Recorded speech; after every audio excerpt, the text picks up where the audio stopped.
Vamos a continuar hoy día con la serie de sermones que tiene por título Conociendo al Dios verdadero, donde hemos ido descubriendo, ¿verdad?, cuáles son aquellos atributos de Dios.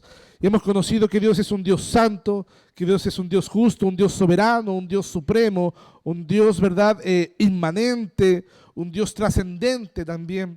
Y hoy día quiero apuntar y vamos a apuntar acerca de uno de los atributos más hermosos de Dios. Si hay algo que enamora al hombre de Dios, es comprender que Dios es un Dios fiel, que Dios es un Dios fiel. Y ese es el título de este sermón, el Dios fiel. Y quiero comenzar con una pregunta muy personal y quizás incómoda, ¿verdad? Y no necesitas responder en voz alta, pero sí en tu corazón. ¿Te han engañado alguna vez? ¿Alguien te hizo alguna vez una promesa y no la cumplió? ¿Alguien en quien confiaste terminó fallándote? Ahora déjame hacerte otra pregunta igual de honesta. ¿Has engañado alguna vez? ¿Has hecho una promesa, quizás incluso una promesa solemne y no la cumpliste? ¿Has dado tu palabra por algo y luego por debilidad, por descuido o dureza del corazón no la sostuviste?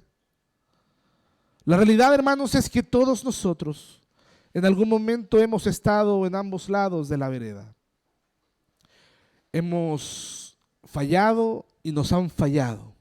Y eso ha moldeado profundamente nuestra manera de ver la vida, ¿verdad? Y muchas veces ha moldeado nuestra manera de ver a Dios, porque tenemos que pensar, o mejor dicho, tendemos a pensar que Dios es como nosotros, que puede prometer, pero quizás no cumplir, que se compromete, pero puede cambiar de decisión, que puede hablar, pero no siempre actúa, ¿verdad? Pero cuando abrimos las Escrituras, nos encontramos con una verdad, y una verdad que confronta, pero que también consuela. Y es que Dios no es como nosotros. Dios no es como tú.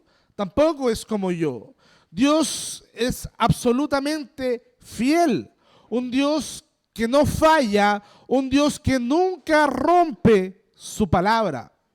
Por eso hoy día vamos a abordar, ¿verdad?, a considerar este atributo de la fidelidad de Dios, pero desde las Escrituras, y si hay un lugar donde la fidelidad se hace visible, porque la tentación, hermanos, es abrir una teología sistemática, ¿verdad?, y copiar conceptos teológicos acerca de cómo se evidencia la fidelidad de Dios, y no estaría malo. Pero si hay un lugar donde la fidelidad de Dios se hace visible, se hace concreta y gloriosa en las Escrituras, ¿verdad?, es cuando Él se compromete con su pueblo mediante un pacto. Un pacto no es una promesa ligera. Ayer estuvimos en un matrimonio de un hermano, ¿verdad?, y ante el Señor hicieron votos solemnes, un pacto matrimonial.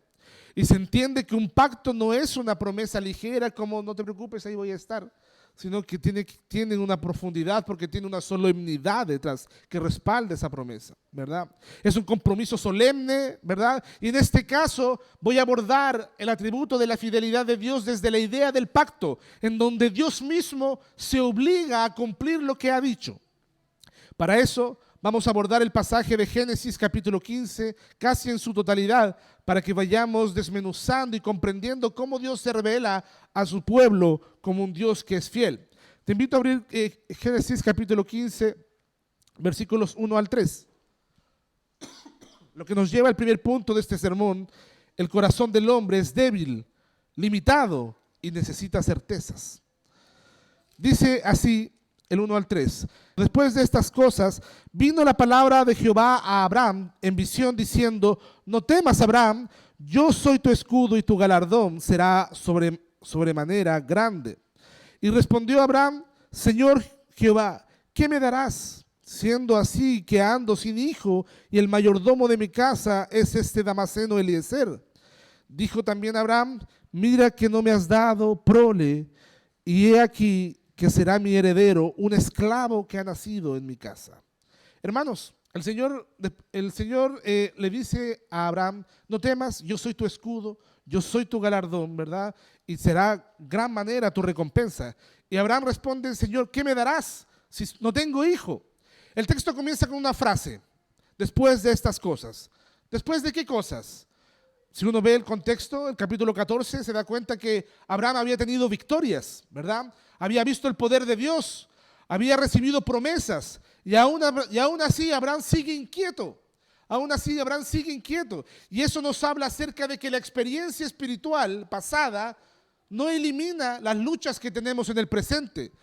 Ayer pudiste haber tenido una victoria grande en el Señor. Ayer pudiste haber dicho, Señor, qué grandioso es lo que tú hiciste en mi vida. Y hoy día seguir luchando, ¿verdad?, con tu falta de fe. Podemos haber visto la mano de Dios, podemos haber experimentado su gracia, haber escuchado sus promesas y aún así luchar con las dudas. Aún así seguir luchando con la falta de certeza. Y Dios comienza diciendo lo siguiente, no temas, Abraham. No temas. Y eso nos muestra algo hermoso, porque Abraham tenía temor. ¿Temor a qué? Temor a sus enemigos, temor al futuro seguramente, temor al incumplimiento de la promesa que Dios le había dado, pero especialmente temor al paso del tiempo sin ver resultados. No sé cuánto tiempo llevarás tú esperando ver una respuesta de Dios en alguna área de tu vida. Y quizás a veces viene el temor y la duda al respecto. Pero eso no es algo ajeno a personajes tan grandiosos como Abraham, ¿verdad? Abraham es considerado por la Escritura como el padre de la fe. Y no era un hombre que no dudara. De hecho, duda. Aquí vemos una verdad que nos atañe a todos. El problema no siempre es que Dios no haya hablado, sino que no vemos todavía lo que Él ha prometido. Y quiero recordar algo que algo importante. Dios le había prometido descendencia a Abraham, pero ahora Abraham dice, ¿qué me darás si todavía no tengo hijo? A pesar de que me has prometido, todavía no llega ese hijo que me has prometido. En otras palabras, Dios prometió, pero la realidad parece contradecir la promesa. A veces, hermanos amados, el Señor ha prometido estar con nosotros todos los días hasta el fin del mundo. Él prometió, ¿verdad?, venir, ¿verdad?, a reinar, a establecer su reino con su iglesia.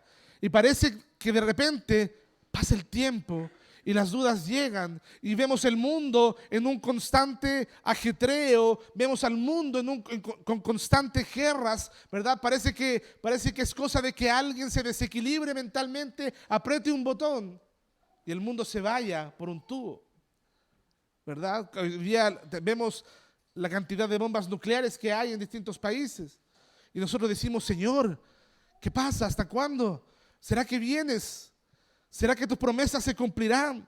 ¿Qué me darás si todavía no tengo hijo aun cuando me has prometido? Decía Abraham.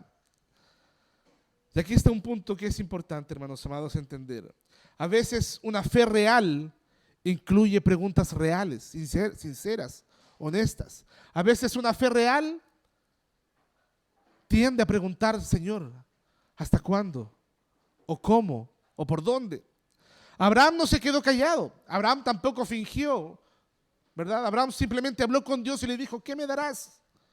Eliezer, mi esclavo, será mi heredero, no tengo hijos. Y eso, hermanos amados, no es una incredulidad descarada, sino es una fe que lucha por afirmarse a las promesas de Dios. Por eso es tan importante los medios de gracia. Por eso son tan importantes estar expuesto a la predicación de la palabra de Dios, porque como tu fe y mi fe será sostenida si no oímos la palabra de Dios. Muchos creen que la fe significa no cuestionar, no sentir tensión, no tener dudas, pero la Biblia nos muestra otra cosa. La verdadera fe no es ausencia de preguntas. La verdadera fe es llevar nuestras preguntas a Dios. Es llevar nuestras inquietudes ante Dios. ¿Cuántas preguntas tienes reservadas en tu corazón que aún no las has expuesto delante de Dios? Y aquí Abraham Abraham representa aquí a todos nosotros. Porque así como Él es el padre de la fe, nosotros somos hijos de Abraham por la fe, ¿verdad?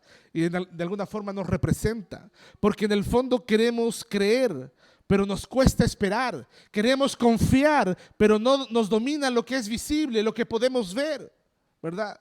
Y eso revela algo que es profundo. El hombre no solamente está limitado, ¿verdad? Sino que es inconstante. No solamente necesita promesas, sino que necesita certezas absolutas. A ti, hermana, hermano que estás casado y casada, ¿verdad? A ti no te bastó simplemente que un hombre te dijera te amo o una mujer te dijera te amo, sino que también necesitaste la certeza de que ese matrimonio fuera puesto delante de Dios y fuera sellado por un anillo, ¿verdad?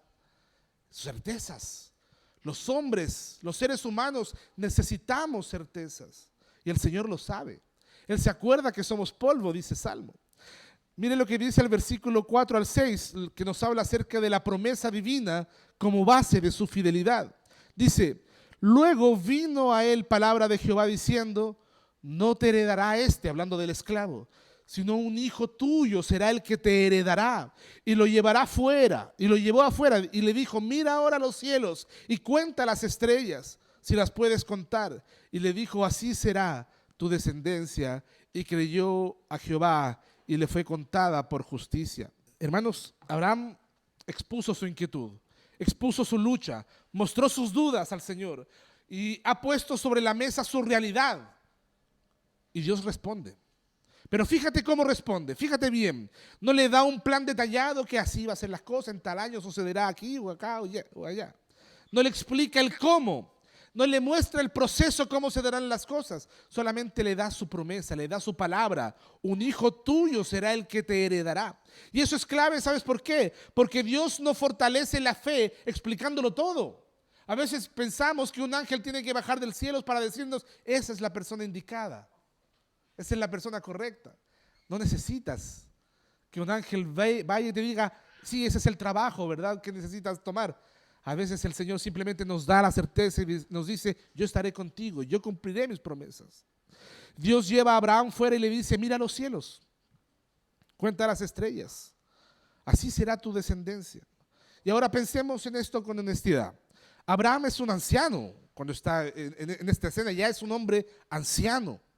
Su esposa Sara es una mujer estéril y no hay hijos, no hay señal visible, y Dios le habla de una descendencia innumerable, ¿verdad? Por lo tanto, la promesa de Dios no se está basando en lo que es visible. Y entonces viene uno de los versículos más importantes de toda la Biblia y dice: y creyó Abraham. Y creyó Abraham a la promesa de Dios. Hermanos, Abraham no creyó en las circunstancias, no creyó en las probabilidades, en su capacidad. Él creyó en Dios. Y eso es fundamental, porque la fe bíblica no es un simple optimismo. No es simplemente andar bien porque ando bien. Ando bien porque tengo a Cristo. No simplemente soy feliz porque así es mi temperamento, no. Soy feliz porque tengo al Señor en medio de la adversidad. La fe bíblica no es emocional, la fe bíblica es confiar en el carácter de Dios, y el carácter de Dios es un carácter fiel. El texto dice que esa fe le fue contado por justicia. ¿Qué significa esto?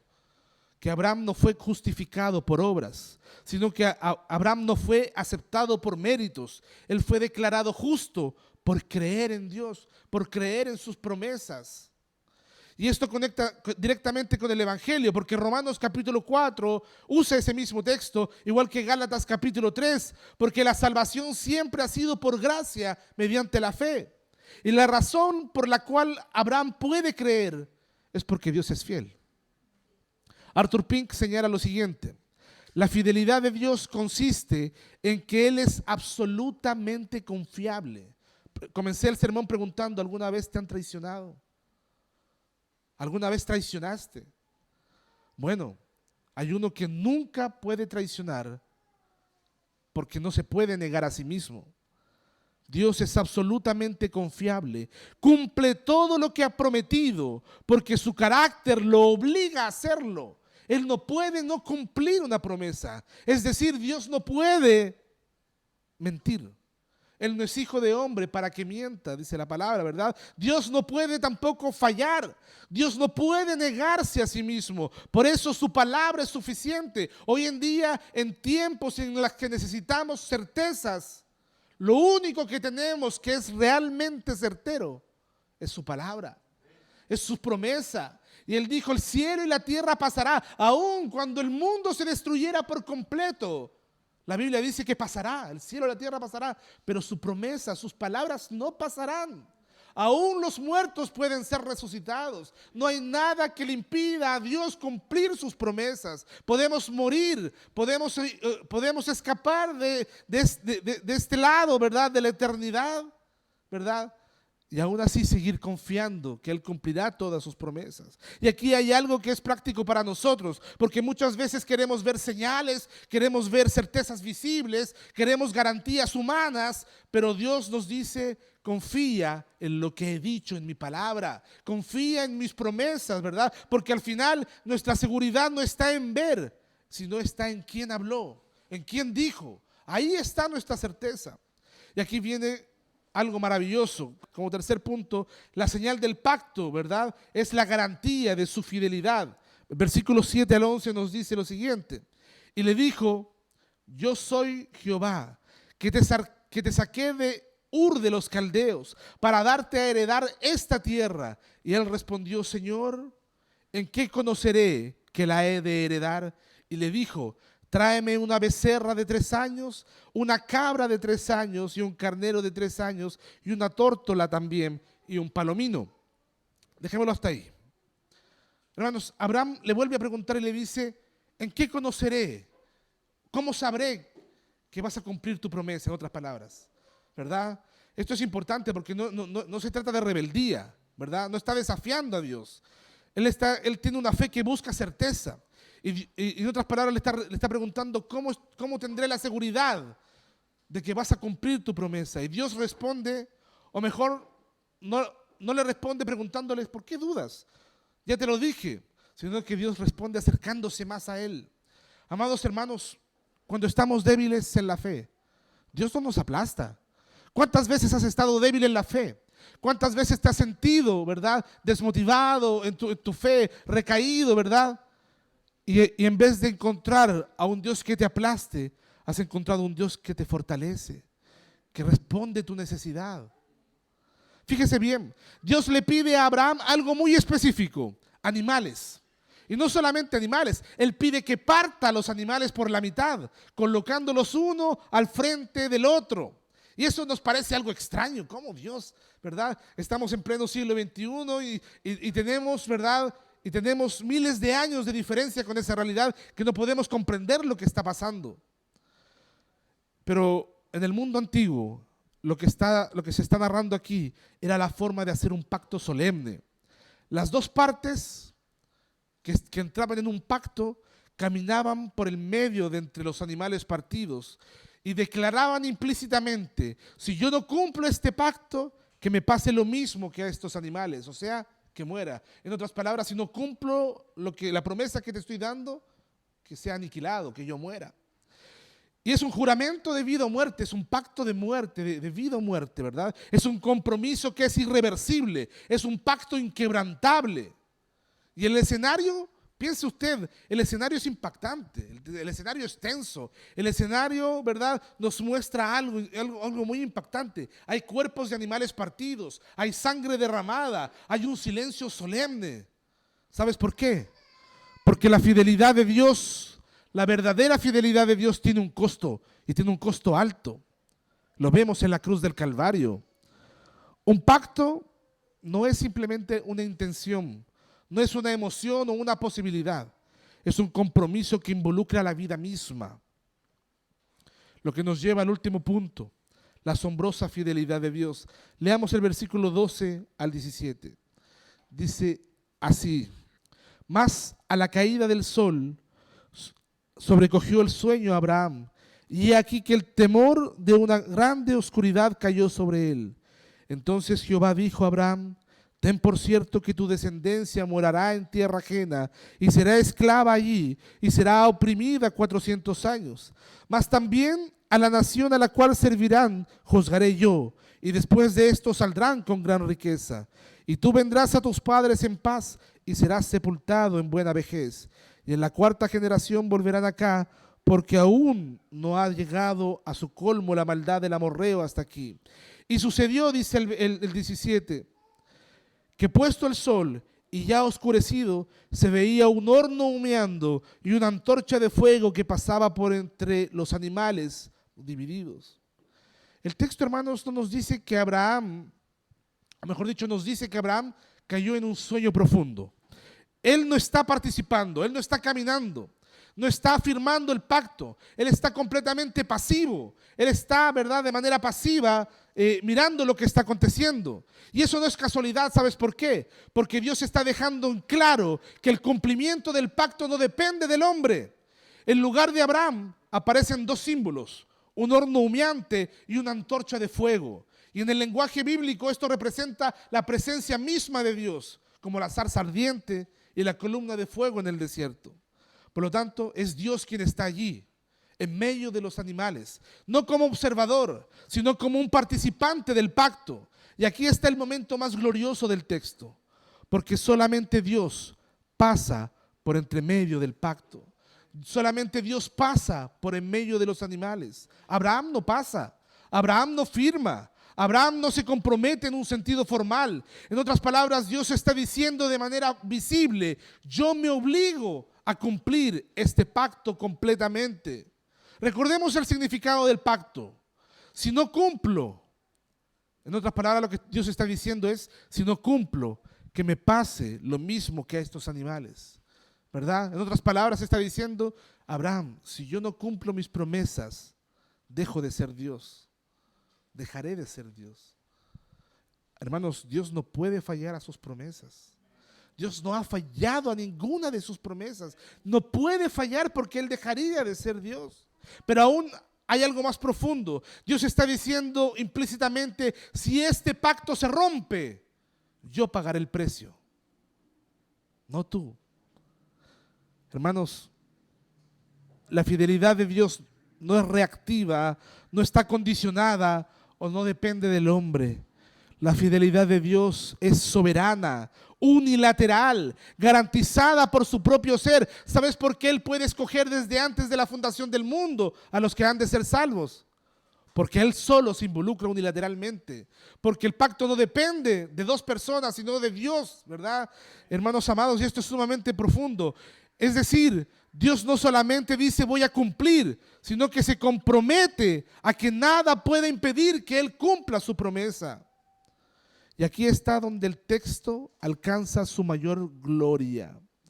Porque siglos después, este pacto fue roto. Y fue roto no por Dios, fue roto por el hombre. Israel falló, el hombre falló. Nosotros, todos nosotros fallamos. Y entonces Dios cumple lo que anticipó en Génesis capítulo 15, lo que nos lleva a la conclusión.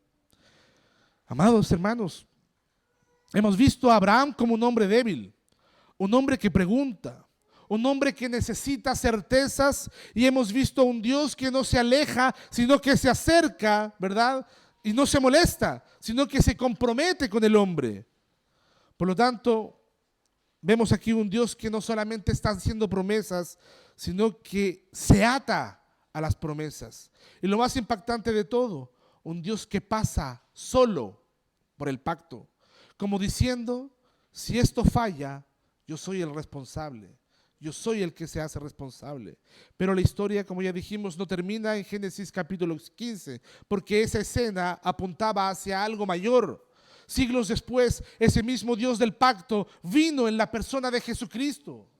Vino en la persona de Cristo. Siglos después, ese mismo Dios del pacto vino en Cristo, y en la cruz ocurrió lo que Génesis 15 anticipaba. Si este pacto se rompe, que me pase lo que estos animales. Y no fue el mismo Señor Jesús quien dice: este pan es el nuevo pacto, ¿verdad?, en mi cuerpo, que es partido por ustedes. ¿Se da cuenta de lo glorioso de la narración bíblica? El pacto fue quebrantado, pero no por Dios. El pacto fue quebrantado por nosotros. Los hombres fallamos, los hombres somos infieles, los hombres quebramos nuestras promesas. La infidelidad fue nuestra, la culpa fue nuestra, pero el castigo lo llevó Cristo. Él se hizo responsable del pacto. Dios no rompió su pacto. Dios lo cumplió y lo cumplió pagando el precio Él mismo. Él mismo pagó el precio que nosotros no debíamos pagar. Y ahora, hermanos, llegamos a un momento sumamente significativo. ¿Sabes por qué? Porque vamos a participar de la cena del Señor. Vamos a participar de un momento solemne que Dios mismo nos dejó para mostrarnos su amor y su fidelidad por nosotros. Y debemos entender esto correctamente, porque la cena del Señor, la Eucaristía, no es solamente un ritual externo vacío. La cena del Señor no es solamente un recuerdo emocional, una conmemoración. La cena es señal del pacto. La cena es señal del pacto que Dios hizo con nosotros, su pueblo. Jesús mismo dijo: esta copa es el nuevo pacto en mi sangre. Cada vez que comemos el pan, cada vez que bebemos la copa, estamos proclamando algo. Dios es fiel.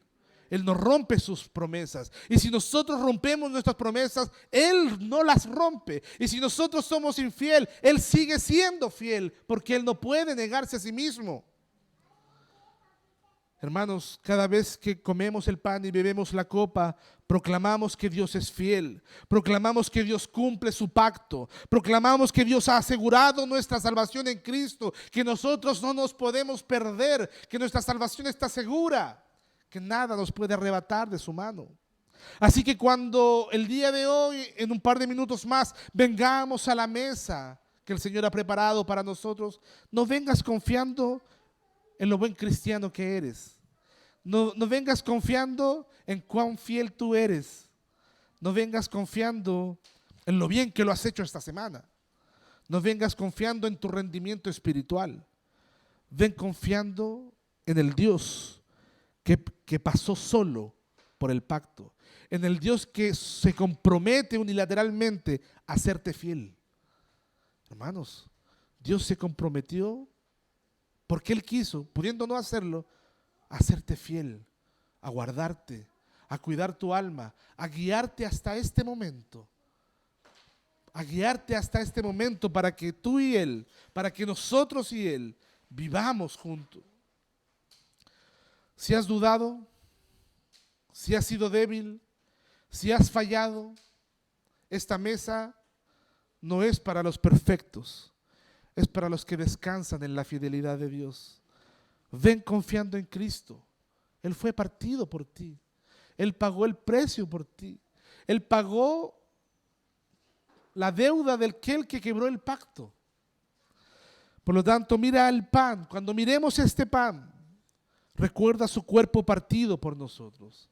Cuando miremos la copa, recordemos su sangre derramada por nosotros y entendamos con todo nuestro corazón lo siguiente: tu salvación, mi salvación, no descansa en ti.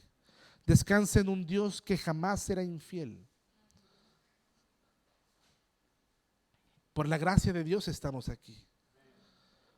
No hallo respuesta para entender cómo Dios pudo habernos amado, habernos salvado con toda la carga y la rebeldía que cargamos en nuestras espaldas.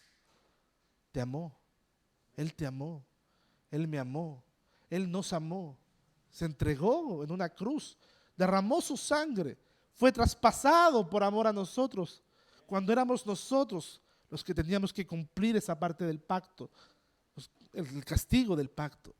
Por lo tanto, hermanos amados, el Dios que hizo este pacto es el Dios que cumplió. Es el mismo Señor que ha prometido en su palabra todos estos beneficios para nosotros. Es el mismo Dios que pagó el precio para asegurarnos sus promesas. Y aun cuando nosotros hemos sido débiles, hemos sido inconstantes, hemos sido infieles, hemos fracasado una y otra vez, ¿verdad?, en hacer las cosas bien, Él permanece fiel. Porque Él no puede negarse a sí mismo. Por eso, amado hermano, amada hermana, te invito el día de hoy a poner nuestra esperanza, ¿verdad?, no en lo que nosotros somos, sino en quién es Él. No en nuestra fidelidad, sino en la fidelidad de Dios. Porque Dios es verdaderamente fiel. Y esa fidelidad hoy no solamente la predicamos, sino que la vamos a disfrutar cuando comamos este pan y bebamos esta copa. Te invito a inclinar tu rostro y a orar al Señor.